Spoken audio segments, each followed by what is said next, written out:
A este texto lo he titulado Un andén de Bordeaux. Truman Capote, quizá en uno de sus mejores relatos, afirma que algunas ciudades, como cajas envueltas bajo árboles de Navidad, encierran inesperados regalos, secretas delicias. Algunas ciudades siempre serán paquetes cerrados, receptáculos enigmáticos.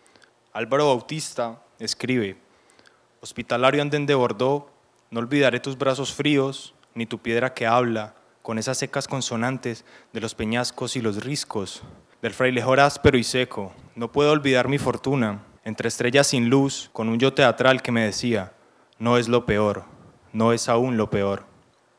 Y yo, por mi parte, me siento triste de no poder penetrar por entre las rendijas de la New Orleans de Capote, pero lo soy todavía más ante el hecho imposible de no poder disfrutar de esa belleza agridulce, aquel dolor poético que abraza a los hombres perdidos en las noches de Francia. En 1957 nace Álvaro Bautista. Sé que entiende mi tristeza de no poder pertenecer a dicha escena porque hizo, aquí en la Universidad del Valle, un pregrado en literatura y una maestría en filosofía. Es todavía más. No solamente lo entiende, quizá lo disfruta, pues sabe bien que el lenguaje configura el mundo, que entre letra y letra se esconden los misterios para revelar las ciudades enigmáticas. Pero también sabe, y aquí está la maldad, que la escritura constriñe y encarcela al mundo. Los escritores son, como dijo Kafka, jaulas que salen a cazar pájaros. Ya nunca más un andén de Bordeaux será mío, aunque todos me traerán el recuerdo bello de aquellos versos.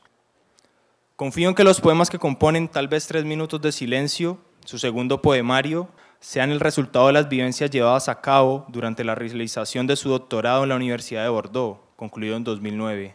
De ser así, ya no siento tristeza, ahora es dolor. Es también culpa de la poesía de Bautista. Es a causa del hombre que extraña su tierra y por eso solo puede ver al mundo en contraste. Una calle estrecha donde un hombre toca la guitarra, cito, en Colombia una calle así sería una trampa, una cabal celada. Aquí es un abrigo para ir luego a la playa a esperar los largos meses del frío y la labor. Quiero extrañar mi pueblo en la distancia para decir que veo puentes que llevan a una casa que no es mía, para dejarle el sur entero a otros y sentir que la violencia ya no existe, exorcizarla haciendo público lo inefable de su naturaleza, pues no hay jaula para esa ave. A pesar de la importancia que le dio Cervantes al Persiles, su última obra ha sido relegada a un lugar secundario dentro de su producción. Esto se debe a 2 aspectos. Por un lado, la crítica reductora de que ha sido víctima, y por otro, la inevitable comparación con El Quijote, la obra de la que alguna vez dijo Dostoievski que servía para representar a la humanidad. A continuación explicaremos los elementos que han relegado al Persiles y algunas de las características que la hacen digna de la única mano que le quedó salva a Cervantes después de la batalla de Lepanto. Estas características son género novelístico griego, el narrador socarrón y ambiguo, la multiculturalidad, la fascinación fabulesca y la despedida. El Persiles entre la crítica comparatista y la crítica alegórica cristiana. La recepción cervantina se ha concentrado en El Quijote, en sus novelas ejemplares, incluso en obras de teatro como Numancia, no así en su última novela, que realmente se titula Los trabajos de Persiles y Sigismunda, historia septentrional. A veces cuando los autores son de una sola novela, se les señala por esto como si fueran solo autores de un chispazo. Otra se cree que dicho hallazgo creativo es solo uno, y si han escrito una o más obras, estas se consideran secundarias ante la obra luminaria. A Cervantes le ha pasado esto con el Persiles. Comparada con El Quijote, ha resultado menor según un leitmotiv de la crítica abandonado alegremente en los últimos tiempos. Al Persiles le hace falta la capacidad demoledora de los modelos narrativos que ejecuta El Quijote, con las ficciones caballerescas. Adolece de unos personajes que no se han convertido en íconos reconocibles más allá de la lectura misma de la novela y de sus circunstancias contemporáneas. Comparar al Quijote con el Persiles es cotejar a un antihéroe heroico, Don Quijote, con un héroe hablador, timador y buen farsante, Persiles. Siguiendo este derrotero, la crítica ha acostumbrado a ver en el autor del Persiles a un escritor menos capaz en su última novela que en El Quijote. Borges llegó a decir que no era posible que la misma mano que escribiera El Quijote redactara el Persiles. Incluso se llegó a bosquejar que el pobre Cervantes próximo a la muerte, había sido impotente para sobrepasar la creatividad e invención que tuvo a inicios del siglo XVI con el Quijote. En fin, el Persíles se veía como la obra de un hombre disminuido, como si entre el año en que publicara el segundo Quijote, 1615, y el año en que muere, un año después, 1616, hubiera perdido toda su pericia narrativa y su potencia creadora.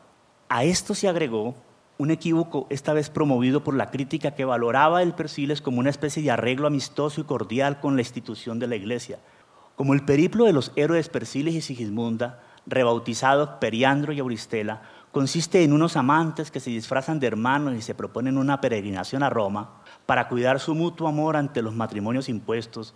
Durante unos 3 siglos la crítica leyó la novela final de Cervantes como una obra de reconciliación religiosa, una alegoría del ascenso desde las tierras lejanas y bárbaras al centro de la cristiandad. La obra con la que Cervantes sellaba su devoción y fe de cristiano absoluto fue entonces el Persíles para estos críticos. Durante el siglo XX, críticos como Casalduero y también el norteamericano Forciones se dedicaron a mostrar esta alegoría sálvica como un arreglo del arrepentido Cervantes que, consciente que con el Quijote se le habían ido las manos en la desmitificación de creencias medievales, inventaba con los amantes septentrionales una fábula para resarcirse ante la Iglesia. De tal forma, el Persíles quedó oculto entre las críticas negativas que la calificaban de obra inferior al Quijote, mal escrita, incluso desajustada en su composición misma en 4 libros, y las críticas laudatorias que la veían como una alegoría de la cristiandad, de la contrarreforma romana, escondida bajo las peripecias de 2 amantes díscolos y que defendían su amor como quienes defienden la institución amorosa cristiana. Mata Indurain dice: Cervantes se nos revela en su novela póstuma, igual que en el Quijote, como un maestro insuperable en el arte de narrar. En su última obra, que pone en práctica su teoría de la novela de aventuras ideal, ofrece un portentoso dominio de numerosos recursos técnicos y estructurales que contribuyen a su riqueza y complejidad. Puede decirse que el Persíles constituye una síntesis, no solo de diversos temas y registros narrativos, realista, idealista, caballeresco, pastoril, picaresco, sino también de artes y géneros, lírica, dramática, emblemática, pintura, alegoría, de estilos y técnicas, la admiración, lo maravilloso, los comentarios metaliterarios, la onomástica elocuente, etc. Todo ello convierte a esta obra en un paradigma señero del arte narrativo barroco. El Persíles y el Quijote, 2 novelas diferentes salidas de la misma mano. En ocasiones la huella de una misma mano autorial es una monotonía. Hay autores cuyas novelas parecen una calcada de la otra, como si un procedimiento los poseyera y con él nos dieran resultados semejantes, repetitivos. Otras veces la huella de una misma mano no logra vencer la singularidad de cada una de sus obras, el desarrollo de los rasgos diferenciales, hasta el punto que compararlas entre sí obliga a que una sobresalga y la otra quede bajo sombra de tal o cual obra. Una obra entonces se vuelve la referencia, la fácil metonimia para llamar al autor el autor de, la otra como si fuera una impertinencia, un fracaso, una prueba de que las fuerzas creativas no eran todavía altas o ya se habían apagado. Sin embargo, no hay pocos aspectos que nos lleven a pensar que el Quijote y el Persíles son obras de unos mismos procedimientos autoriales. Así los personajes centrales juegan en ambas obras a ponerse otros nombres. Don Alonso Quijano se bautiza Don Quijote y los personajes de Persíles y Sigismunda se ponen los nombres de Periandro y Auristela. Ambas novelas gozan del amor trabajoso por la plurinombrandía, como si un solo nombre no agotara la multiplicidad del ser humano. Ambas novelas presentan también la necesidad de abandonar el oikos, la casa, el hogar. Don Quijote parte de su pueblo, de cuyo nombre no se quiere acordar el narrador, y Persíles parte de la isla de Tilé, y Sigismunda de la isla de Frislanda. Estas partidas implican un trasegar, un errar propio no solo de estas 2 obras, sino de muchos personajes de Cervantes y de la época. Efectivamente, como dice García Peinado, estos antihéroes de estas ficciones barrocas suelen ser personajes desarraigados, bastante errabundos. De la misma forma, dichos protagonistas, al terminar la novela, recuperan sus nombres, como si la vida fuera un intercambio de máscaras que revela la definitiva en el cierre mismo de la obra. En el caso quijotesco, la máscara definitiva se revela con la vida. En el del Persíles, Dicha máscara definitiva se vuelve rostro contante y sonante en un futuro promisorio de gracia conyugal y descendencia. De otra parte, siguiendo con los parentescos, en ambas obras el narrador es un personaje central, un fingidor, como dice González Maestro, o alguien definitivamente arrasador, como dice Margaret Martin. Ahora bien, podemos dejar allí algunas constantes que incluso atraviesan las novelas ejemplares. Veamos ahora que estas mismas semejanzas, vistas con más detención, hacen pensar en que ambas obras son propuestas estéticas que apuntan a objetivos y desarrollos diferentes. La primera gran diferencia es que la relación genérica en el Quijote es de contraste y hasta de destrucción, mientras en el Persiles es, en una primera mirada, de seguimiento y emulación. El Quijote se propone acabar con los libros de caballería. El Persiles se propone competir con las etiópicas de Heliodoro, no acabar con este, sino llegar a la misma altura que el sirio. Aunque en Cervantes estos propósitos siempre son menguados por un trabajo que consiste en carcomer irónicamente los supuestos propósitos de lo que se quiere hacer en una obra. Así, la pelea de Cervantes con los libros de caballería no siempre es absoluta, y el seguimiento de las etiópicas no es tan fiel como para que el autor en apariencia simplemente se solace dentro del género de la novela griega, también llamado bizantina. En consecuencia, esto obliga a que surja una diferencia más tajante. Don Quijote es un claro antihéroe, mientras que Persiles y Sigismunda, a pesar de las aventuras terribles que viven en el Septentrión o en Roma, no son nunca unos antihéroes. Son personajes que guardan una no ambigüedad con lo que quieren, sin disparates distintos a los que producen la pasión y los celos. Mientras Don Quijote aparece despojado incluso en la segunda parte de 1615 de su amante ideal, los personajes de la última novela de Cervantes son amantes. Mientras Don Quijote es una ficción de un hidalgo preso en la estrechez de una vida cotidiana insulsa, la ficción de Periandro y Auristela es copiada de un modelo factible, venerado y no anacrónico, que incluso fue moda en ese tiempo. Incluso el final de los personajes es diametralmente opuesto. Una vez Don Quijote vuelve a ser Don Alonso Quijano, reniega de sus ficciones e ideales y con esto muere, mientras que ya en Roma los personajes del Persiles se quitan su ficción persilesca para, por el contrario, afirmar sus amores. El final feliz de una novela griega es afín al hecho de que se trata de una ficción emuladora de un género que presenta al final epitalamios y descendencias prolijas y dichosas.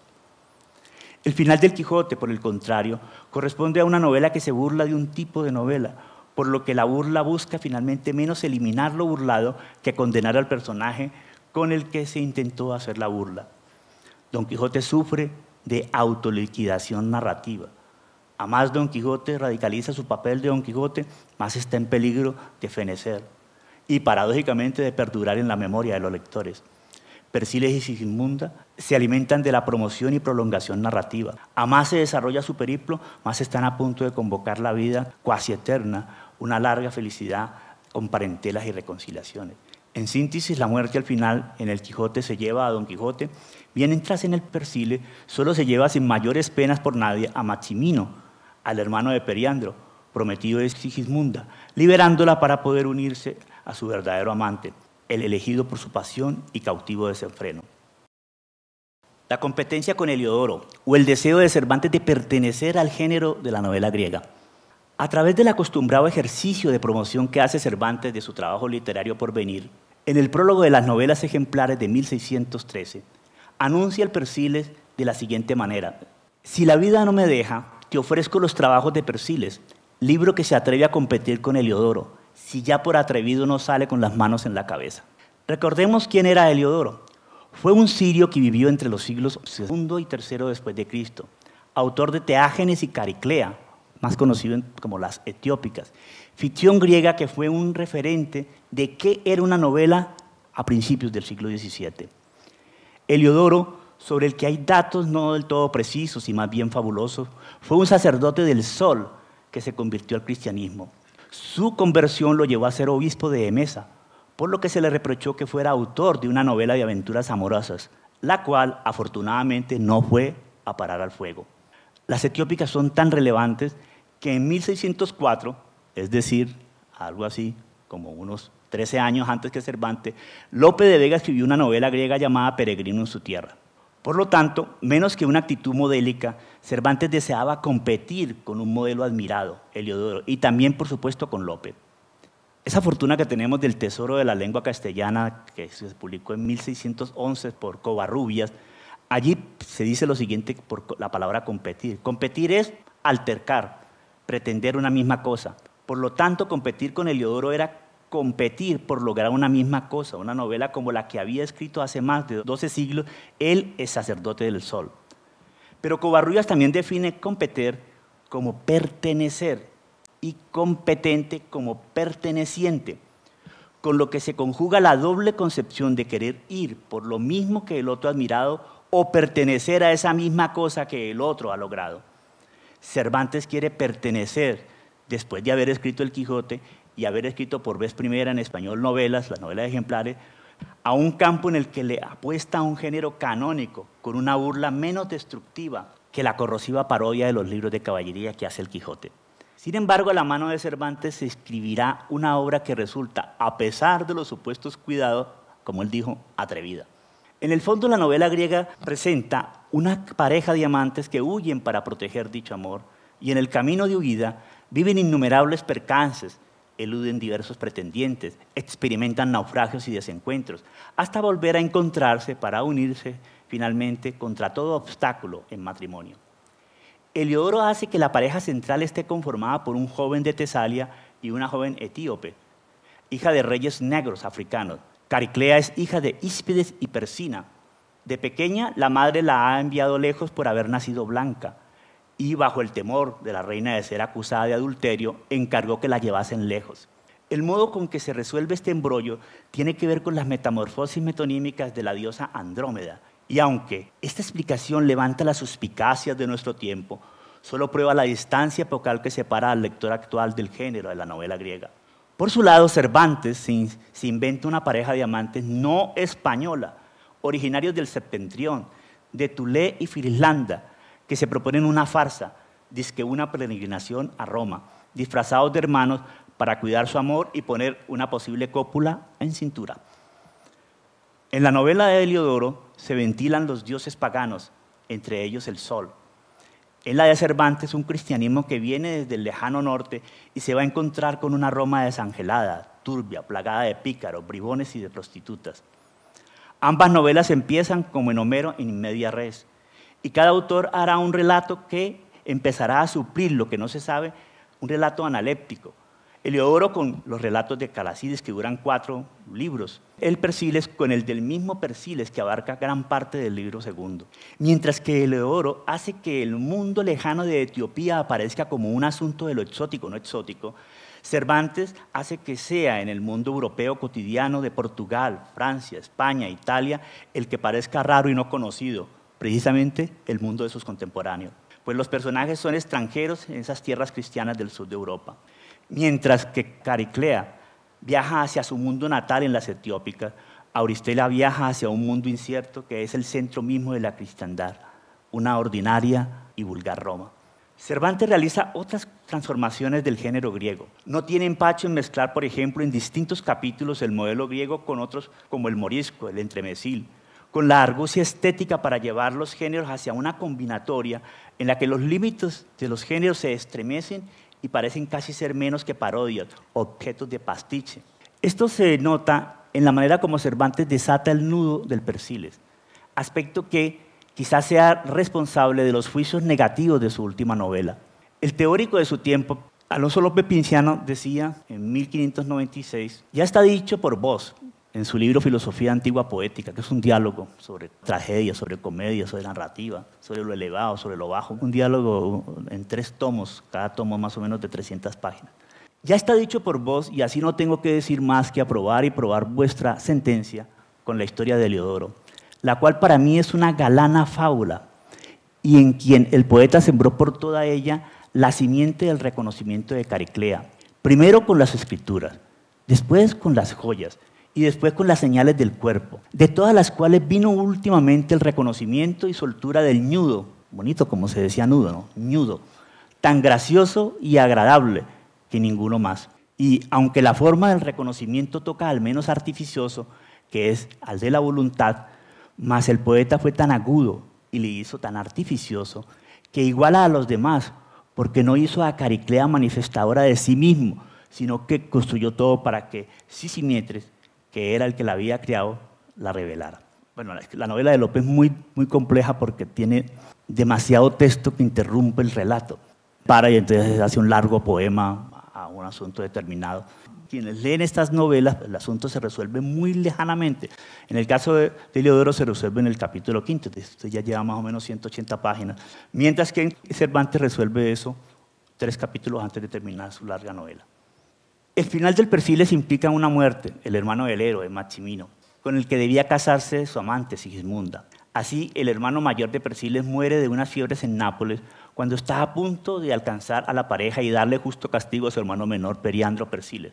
Uno de los aspectos por los que sobresale las Etiópicas y por la que peleó muy bien el maestro Heliodoro es evitar el sacrificio humano.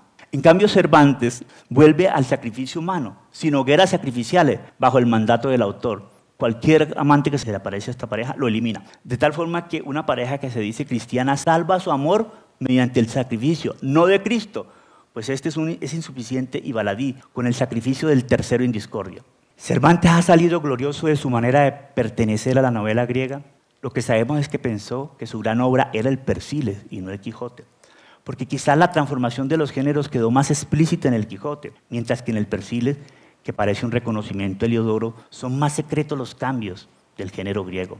La última novela de Cervantes, debajo de las supuestas peregrinaciones a Roma, de la misma manera que el Quijote, es capaz de engañar los ojos de los inquisidores y los de sus hijos y nietos que hicieron de la crítica cervantina del Persiles un intento de instalar a Cervantes como un devoto de la cristiandad.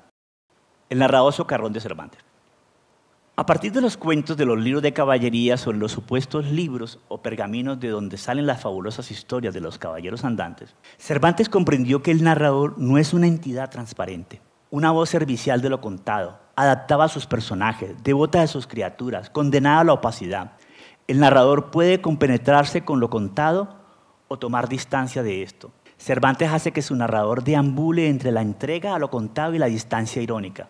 Es más, compone al narrador como tramado que acota y debate su trama. Ya en el Quijote es clásico cómo aparece el contraste entre la perspicacia de Sancho y lo que dice el narrador del Quijote. Como, comillas, un labrador vecino de Don Quijote, hombre de bien, si es que este título se puede dar al que es pobre, pero de muy poca sal en la mollera. Esta relación lleva a una especie de pugna entre lo narrado y la narración, núcleo de la novela cervantina. El Persiles no queda por fuera de esta franja diferencial entre lo que se cuenta y lo que dice el narrador. Es verdad, para tranquilidad de los críticos que sienten la amenaza de una lectura no tridentina del Persiles, que Cervantes es en el fondo un cristiano. A mí no me cabe duda. Cervantes es cristiano, español, pero eso no lo limita para mostrar las contradicciones de los creyentes, los impases entre fe y lo que pasa, la manera como los humanos de igual época esconden mediante un acto social y religioso uno privado y egoísta. Un aspecto relevante consiste en que el narrador dice una cosa y después un personaje dice lo contrario. En este juego de contradicciones, Cervantes asume que sus prólogos y dedicatorias son un diálogo que discute con sus obras y no solo las presentan. Él rompió con la idea del prólogo presentador. La pretensión antes vista, afirmada en el prólogo de las novelas ejemplares, es en gran medida mostrada y burlada en el desarrollo del Persiles. Ya es famoso cómo la voz del prólogo del Quijote abomina de los libros de caballería y distintos personajes de la novela se suman a ello y no se suman a ello. Es por eso que me gusta mucho cómo han llamado a este narrador cervantino fingidor, González Maestro, o un narrador imprevisible, Margit, y que yo suelo llamar más narrador socarrón. En el diccionario de la época, socarrera era el bellaco disimulado que solo pretende su interés y cuando habla con voz o se está secretamente abrazando. Se suele ver los contrastes en la voz narrativa, diferencias como formas mediante las cuales esta voz asume distintos puntos de vista. Cervantes lleva esto al extremo de construir una independencia entre el narrador y lo contado. Sin embargo, esto no sucede siempre. En el Persiles esto no ocurre de manera contundente en el primer libro, en el que el narrador es bastante solidario con los héroes. Este mismo narrador reafirma algunas apreciaciones de los personajes, creando una continuidad, sobre todo en este primer libro, una continuidad valorativa entre las voces. Si un personaje es presentado como falto de virtudes, el mismo personaje lo ratifica y lo vuelve a ratificar el narrador. Este es el inicio del Persiles. Voces daba el bárbaro Corsicurbo a la estrecha boca de una profunda mazmorra, ante sepultura que prisión de muchos cuerpos vivos que en ella estaban sepultados. El narrador es solidario con el horror de los cautiverios. Esta solidaridad empieza a cambiar hacia el final del primer libro. ¿En el cual punto deja el autor el primer libro de esta grande historia y pasa al segundo, donde se contarán cosas que, aunque no pasan la verdad, sobrepujan a la imaginación? Es en este fragmento en donde la voz narrativa afirma que toma información de otra voz, como al final del capítulo 8 del Quijote, y califica dichas historias de no pasar la verdad y de sobrepujar la imaginación. La multiculturalidad y las identidades híbridas. Entre los libros que pudo haber leído Cervantes, Borges comentó lo siguiente de desecho gramático y su gesta danesa. A los hombres de Thule, recuerden que de allí es Persiles, Islandia, les deleita aprender y registrar la historia de todos los pueblos y no tienen por menos glorioso publicar las excelencias ajenas que las propias. Persiles es de Thule, es decir, de Tile, y a lo largo de la obra muestra un interés por la vida de las culturas ajenas. En general, la obra presenta la compleja y diversidad cultural de la Europa de los siglos finales XVI y principios del XVII. Debido a la experiencia del cautiverio en Argel, Cervantes lleva una huella multicultural con la que valora en el Persiles la construcción de identidades híbridas, como la del bárbaro español y su familia. Más allá del periplo de los viajes, naufragios, separaciones, agrandores y reencuentros que determinan la estructura de una novela griega, los cuales comparten el Persiles con las etiópicas, es necesario señalar el encuentro, la maravilla ante mundos culturales diferentes al mundo de donde son originarios tanto los personajes centrales como los secundarios. A pesar de las familiaridades del mundo de partida de los héroes con el mundo de llegada, Cervantes presenta a hombres y mujeres de diversas culturas a través de una gran variedad de historias contadas por quienes las han vivido. En los trabajos de Persiles y Sigismunda se encuentran, hablan e interrogan personajes originarios de Dinamarca, Escocia, Inglaterra, Portugal, Francia, Polonia, Italia, Ibernia, Bituania, Bitinia, España, y personajes de otras culturas relativas a mundos un tanto más míticos y fabulosos, como los personajes de la isla de Bárbara o de la isla Ideal, de donde es el rey Policarpo. La puerta que permite esta apertura multicultural en la ficción de Cervantes se materializa cuando, al encontrarse uno o unos personajes de una cultura con uno u otros de otra cultura, se deben disponer en medio de los mayores combates, de los mayores naufragios, de los mayores horrores, a contestar quiénes son y por qué motivos están en mundos tan lejanos de sus patrias. El asombro con que se escucha el relato de los otros pone en juego un conato de apertura multicultural, entendida como capacidad de escuchar al otro. En ese sentido, precisamente sorprende el bárbaro español. Los primeros capítulos del Persiles se presentan en medio de las islas bárbaras. Se repiten a menudo los nombres bárbaros y los adjetivos bárbaro y bárbara. El entorno está asignado por el cautiverio en mazmorra, la venta de personas, las lenguas incomprensibles, el ataque masivo con fuego, la violencia indiscriminada y el sacrificio humano. Solo se puede sobrevivir sumándose como esclavo a los bárbaros y silenciando la lengua como hace el italiano y bailarín Rutilio. En este contexto, al decir del narrador, los bárbaros son, comillas, gente indómita y cruel, solo persuadidos por el demonio o un antiguo hechicero. Es cuando, para ayudar a los casi sacrificados héroes, en un momento que están a punto de sacrificarlo, irrumpe un bárbaro mancebo. Se trata del hijo de un español, Antonio, que tras distintos pleitos en España, muy parecidos a los que tuvo Cervantes, don Miguel de Cervantes, cuando tuvo que ir hacia Italia, cuando tenía 19 años, ha ido a refugiarse en las ínsulas de la barbarie, ha conquistado y evangelizado a una bárbara, Ricla, la ha casado esgrimiendo su fe para ser esposo y sacerdote, alterando en gran medida los mandatos de matrimonio del Concilio de Trento, llegando a tener incluso dos preciosos barbaritos, Antonio hijo y Constanza. Este es el bárbaro español, oxímoro con el que se divierte el narrador, pues no cabe duda si se debe atender más aquí al adjetivo o al sustantivo. Con este acontecimiento, Cervantes muestra los alcances del mundo cristiano y las respuestas ante un problema que se presenta entre el catolicismo y los retos de la vida diaria. Así, por ejemplo, de Antonio afirma la Bárbara Grande, su esposa, que lo llama a él esposo de este señor porque antes que me conociese del todo, me dio palabra de serlo, al modo que él dice que se usa entre verdaderos cristianos. Y aquí vale, es el modo con que la Bárbara Ricla expresa el beneplácito de estar casada con Antonio. Cervantes lo presenta, no se sabe si reconociendo que en ciertas circunstancias es el modo como lo cristiano se puede validar, aunque sea a media, o quizás señalando que un perdido y prófugo español hace las veces de evangelizador, ejecutando al menos una ceremonia cristiana antigua y por ahí derecho tomando un ser tanto para ampliar el rebaño del Señor como para suplir los requiebros amorosos de su persona. De todas maneras, a veces el narrador acepta los hechos sin comentarios, a pesar de su locuacidad. Hoy analistas se debaten en mostrar qué tan tridentino es Cervantes o qué tan reformista. Pero lo importante aquí no es tanto si Cervantes es un hereje o un catequista, porque son los personajes quienes giran en torno a la fe con acomodo, fidelidad o alejamiento o burla. De todas maneras, Cervantes no duda en dar a cada quien lo que es suyo. Ahora bien, en el tercer libro, en un capítulo dedicado al problema morisco, es decir, a su expulsión, se da un ataque turco. Para protegerse los protagonistas y su escuadrón, mas los moriscos se meten en la iglesia. Los turcos atacan y prenden fuego a la puerta de la iglesia. El fuego no enciende, sin embargo, el templo. Y el narrador acota, comillas, el cual templo no ardió, no por milagro, sino porque las puertas eran de hierro y porque fue poco el fuego que se les aplicó. El narrador de Cervantes se inclina por una religiosidad inevitable, pero a la hora de dar gracias no duda en darle a cada uno lo que le es propio. Diríamos, a la puerta de hierro lo que es de la puerta de hierro y a Dios lo que es de Dios.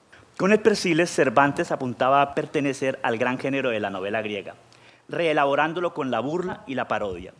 También pretendía, igualmente, entretener. No se entiende tanta búsqueda de los críticos de su pensamiento cristiano en una obra que pertenece a un tipo de ficción hecho, como en la antigüedad, para divertir. Cervantes hizo una novela cuyos personajes, por lo menos si se la pasa en medio de esas terribles acciones y acontecimientos, se la pasan y se ponen a conversar y a presentarse y contar historias. Esto puede parecer increíble, poco verosímil, pero ya lo dice Cervantes. Las peregrinaciones largas siempre traen consigo, esto lo dice en el Persiles, diversos acontecimientos, y como la diversidad se compone de cosas diferentes, es forzoso que los casos lo sean. Bien nos lo muestra esta historia, cuyos acontecimientos nos cortan su hilo, poniéndonos en duda dónde será bien anudarle, porque no todas las cosas que suceden son buenas para contadas y podrían pasar sin serlo y sin quedar menoscabada la historia. Acciones hay que, por grandes, deben de callarse y otras que, por bajas, no deben decirse, puesto que es excelencia de la historia que cualquiera cosa que en ella se describa pueda pasar, al sabor de la verdad que trae consigo, lo que no tiene la fábula, a quien conviene guisar sus acciones con tanta puntualidad y gusto, y con tanta verisimilitud que, a despecho y pesar de la mentira, que hace disonancia en el entendimiento, forme una verdadera armonía. Como se puede ver, esto se contradice con la afirmación que leímos hace un rato al final del libro primero, según el cual se contarán cosas que, comillas, aunque no pasan la verdad, sobrepujan la imaginación. El lector se preguntará al fin qué. ¿Esta historia de una peregrinación bajo el modelo de Heliodoro se saltará la verdad o tratará de ser verosímil? ¿Callará cosas o contará tales que impulsen la imaginación? ¿Corregirá lo imposible sabiendo, como dice aquí, guisar las acciones con tanta puntualidad y gusto?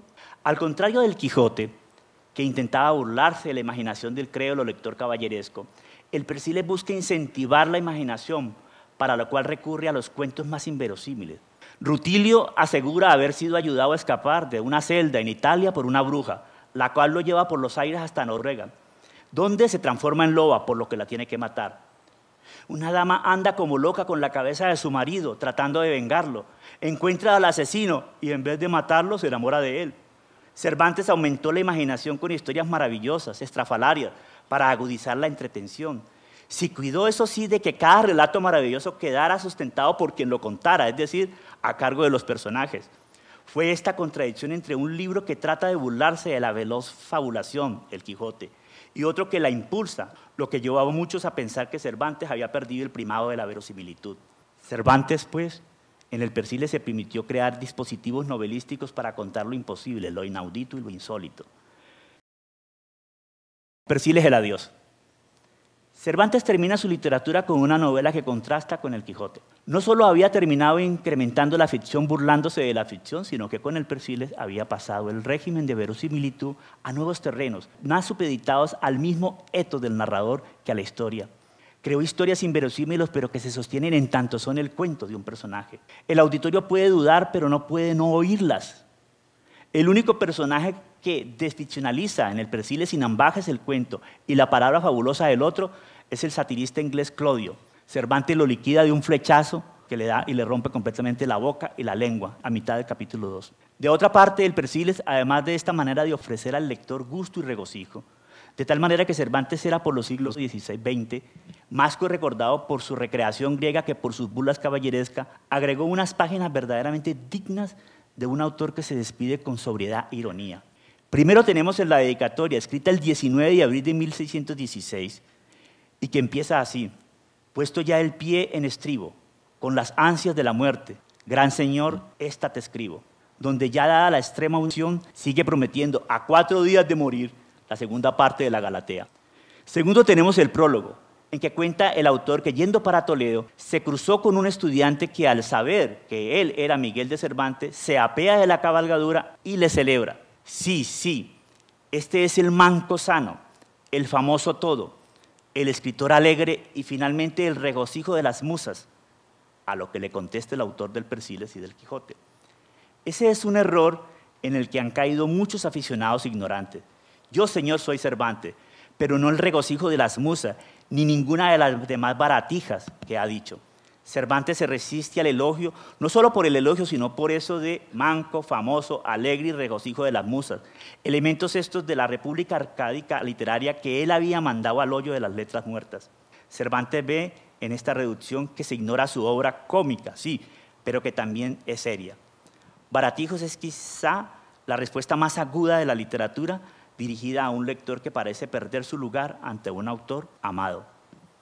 Con esto está pidiendo lectura menos rápida, menos pronta, más cuidadosa y que correspondan a un caro lector que observa lo cómico sin perder lo serio y trascendental. A continuación, Cervantes se despide socarronamente. Adiós, gracias. Adiós, donaires. Adiós, regocijados amigos. Que yo me estoy muriendo y deseando veros prestos, contentos en la otra vida. Que un autor nos desee nuestra muerte es buena parte de la ironía cervantina. Evidentemente, Cervantes se despide del lector, riéndose de nosotros. Yo no quiero dejar pasar esta oportunidad que me tiene al lado de uno de mis maestros y ahora colega, Álvaro Bautista, para evocarlo, hará ya cerca de 24 años nada menos, llegando a sus clases y compartiéndonos como en una suerte de liturgia secular sus apuntes desde sus cuadernos garrapateados desde la emoción eterna por Cervantes. Yo no quiero tampoco dejar pasar esta oportunidad para preguntarle en principio a Álvaro por los orígenes de esa misma emoción respecto a Cervantes, el Quijote y ahora el Persiles. En casa de padre y de madre los libros que habían eran técnicos. Habían libros de electricidad, de radio, de televisión. No había libros de literatura. Por lo tanto, no fue en la casa. Si no es allí, es entre grupos de amigos. Con los grupos de amigos lo único que hacíamos era dar piedra y jugar fútbol, ¿no? Entonces, por allí tampoco era cuando tenía 15, 14. Por lo tanto, fue un profesor de bachillerato, un profesor que se llama Flavio Peña, quien nos habló y nos leyó con pasión, aparte del Quijote, en quinto de bachillerato. Y sobre todo, hacía una lectura pesada, digamos así, miserabilista del Quijote, mostrando por todos lados la miseria de España. Para mí era muy sorprendente encontrar, por ejemplo, los banquetes de algunos matrimonios y el profesor diciendo que el libro era un representante de la miseria y la escasez de la crisis española. Pero la manera como él veía a un Quijote como un gran portador del ideal de la humanidad, de transformación de la humanidad, en una perspectiva de un mundo mejor, más incluyente, me marcó profundamente. Y por supuesto luego uno se encuentra en la Universidad Estanislao Zuleta y entonces se completa el atrape por este autor. Zuleta básicamente leía el Quijote y el Coloquio de Perros. Sobre las otras obras no hablaba mucho, el teatro tampoco era muy comentado, y mucho menos el Persiles. Yo leí el Persiles por vez primera en Francia, en lo que llamamos en la Universidad Michel de Montaigne, en Burdeos. Yo llevé un proyecto para trabajar el Quijote y la directora, la profesora Nadine Lee, me dijo, está muy bien lo que propone, ella lo había aprobado desde antes de llegar yo a Francia. Pero me dijo, ¿por qué no leas el Versiles? Y curiosamente yo me encontré también allí con una novela que me causaba algo así como una inmensa sorpresa, porque cuando la leí encontraba los procedimientos de Cervantes, todo esto que trato de señalarles a veces, por ejemplo, el prodigio narrativo, el juego narrativo, el juego de ese narrador socarrón que llamo yo. Y al turno cayó en mi mano unas conferencias del profesor Michael Nerlich, que es uno de los más importantes investigadores del Persiles, y pues con ello me incliné por el Persiles y no por el Quijote. Hablas de la novela griega, ¿cierto?, bizantina, y la palabra novela resulta inquietante, con ese adjetivo además, ¿no? Sabemos que la novela ha tenido a lo largo del tiempo a veces adjetivos insólitos, ¿no? Como hoy, cuando abundan las novelas de carácter comercial, y para señalar una novela más ligada a la tradición toca poner el adjetivo novela literaria, y eso pues es una redundancia. Y me gustaría un poco que nos compartas tu reflexión respecto de la novela bizantina y ese nombre, ¿no? La otra cosa que todos sabemos es en español, pues la palabra novela tiene una acepción muy puntual. En otras lenguas, como en el francés, por ejemplo, usan el roman, y entonces nouvelle remite a otra cosa. Es un vocablo con una historia muy larga y por supuesto con un protagonismo muy claro de Cervantes. Recordaba ahora la palabra romance en el sentido inglés. Estas narrativas heroicas de las cuales hay aventuras, hechos fantásticos. La lengua inglesa la califica de romance. En nosotros romance significa otra cosa, un tipo de poema español específico, con una métrica muy específica. En ese sentido el hombre ha venido haciendo de ese tipo de literatura desde hace mucho tiempo. En esa fuerza creativa aparecen una serie de novelas que se hicieron en el siglo I, II y III después de Cristo, como Danis y Chloe, como las etiópicas. Se hicieron muchas, no se conservan, ¿no? Pierre Grimal recoge la mayoría en un precioso tomo en lengua francesa para Gallimard y los fragmentos de las que quedan. Pero este tipo de novela, que no podemos llamarla de otra forma en lengua española, se venía haciendo pues hacía prácticamente, ya vamos para 20 siglos. La pregunta tiene que ver con qué es lo que diferencia novela de novela. Roberto Bolaño no tiene ningún empacho de decir que cuando escribe ciertas novelas, su antecedente, otra novela de esa época, es el Satiricón. Él sentía una gran relación entre su obra y el Satiricón. Recuerde que el Satiricón son dos jóvenes perdidos en la Roma, como los jóvenes perdidos de Bolaño en el mundo de México. Sentía una gran afinidad, la sentía como, casi que la sentía como una novela contemporánea, ni siquiera bizantina en el sentido fuerte de novela de naufragios y de amores, que el Satiricón es una cosa un poco que contrasta con esto. Por otro lado, Cervantes en las novelas ejemplares se ufana de que soy el primero que he novelado en lengua española. Y cuando él habla de novela, está hablando de novela ejemplar, que sería la novela, una novela corta, que quiere deleitar enseñando. Entre otras cosas, hay dos novelas ejemplares que son novelas bizantinas. El amante liberal, por ejemplo, es una novela bizantina. Está hecha bajo el modelo, es decir, no podía tocarlo, pero él empezó a ensayar, muy posiblemente antes del Persiles, en dos novelas cortas, el género griego. Una de las inquietudes que uno puede decir es cuál es el giro que hace Cervantes para hablar de eso de novela moderna. ¿Cuál es el giro? Uno de los elementos potentes tiene que ver con esa capacidad que tiene Cervantes de novelar sobre las novelas, sobre el mismo novelar anterior, sobre todos los tipos de novelas, convertir las novelas en objetos y que el lector no se dé cuenta, no tenga que pasar por ningún curso de teoría literaria, de semiótica narrativa, de sociología literaria, de hermenéutica bautisteca, para poder ver la magia que hay, cómo estalla los géneros. Ahora, en el caso de España, el gusto por este tipo de novela empezó desde el mismo siglo XVI. Hay varias novelas anteriores más, digamos, cuidadosas y siguiendo el modelo. Lope, por ejemplo, lo sigue bastante fielmente, aunque a regañadientas empieza a insinuar el final al principio, tratando de romperlo, pero un poco su orgullo personal de volver su novela una miscelánea de su literatura, de su crítica, de su poesía, la rompe. Pero es muy difícil, ¿no? La novela bizantina sigue siendo una especie, en inglés la llamarían romance, sencillamente, una especie de novela de aventuras y de amores, de desencuentros y encuentros, de deslumbrados encuentros, de magnificencia de los personajes centrales tratados de manera ni heroica siquiera, sino súper heroica. Y en ese sentido uno sí se podría preguntar si ese género ha muerto o no ha muerto. En gran medida ese género no es próspero en nuestro tiempo. Para buscar qué es la novela bizantina en nuestro tiempo hay que ir a Coelho, para que ustedes miren este territorio narrativo por donde circula. Hay que ir a otras literaturas no convencionales, aunque inmensamente leídas como estas novelas. El Persíles fue inmensamente leído.